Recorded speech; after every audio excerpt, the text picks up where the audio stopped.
Mentras, continúa tramitando co Departamento de Vivenda da Xunta o derrubo das antigas casas dos mestres do Manuel Rivero para facer unha nova construcción. O Concello de Lalín estuda a posibilidade de tirar tamén o inmoble no que está ubicado o Museo do Títere. Así, edificaríase todo o treito de rúa ata a esquina. Sería unha edificabilidade de uso dotacional para ubicar servizos públicos.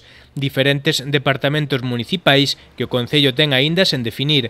O museo podería quedar no novo inmoble ou cambiaríase de ubicación. Nós xa falamos con eles, por suposto teñen asegurado pois o apoio do Concello para a ubicación, para a súa ubicación ou para a súa nova ubicación e